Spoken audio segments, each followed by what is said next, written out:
अस्सलाम वालेकुम नाज़रीन, मैं हकीम मोहम्मद तानिस्ली एक नई वीडियो के साथ हाजिर हुआ हूँ। आज का हमारा मौजू है काली खांसी। इस किस्म की खांसी अक्सर 2 वर्ष से 8 वर्ष के बच्चों को हो जाया करती है। इसे मुतद्दी और छूतदार बीमारी और वबाई अमराज में शुमार किया जाता है। अगर ये खांसी शुरू में बच्चों को हो जाए तो फिर दोबारा नहीं हुआ करती। इस बीमारी के असबाब क्या है?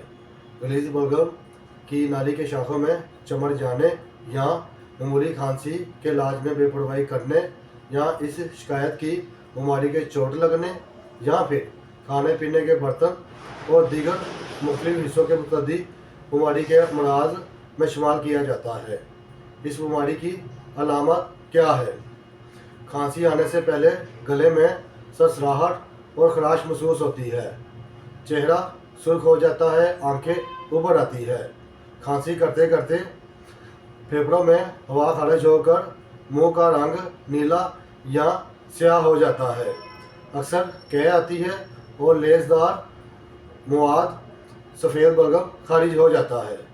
इस मसले से बचने के लिए मैं आपको एक नुस्खा बताऊंगा, जिसके इस्तेमाल करने से इंशाअल्लाह खांसी जैसी भी हो मुकम्मल ठीक हो जाएगी। वो नुस्खा नोट कर लें।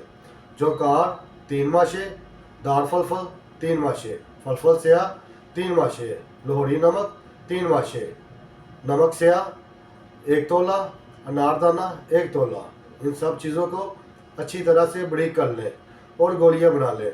1 गोली सुबह, 1 गोली शाम, पानी के साथ दें। इंशाअल्लाह जैसी भी खांसी होगी मुकम्मल तौर पर ठीक हो जाएगी। मज़ीद मालूमात के लिए नीचे दिए गए नंबर पर रब्ता करें। मिलते हैं एक नई वीडियो के साथ। अब तक के लिए इजाज़त दें। अल्लाह हाफिज़।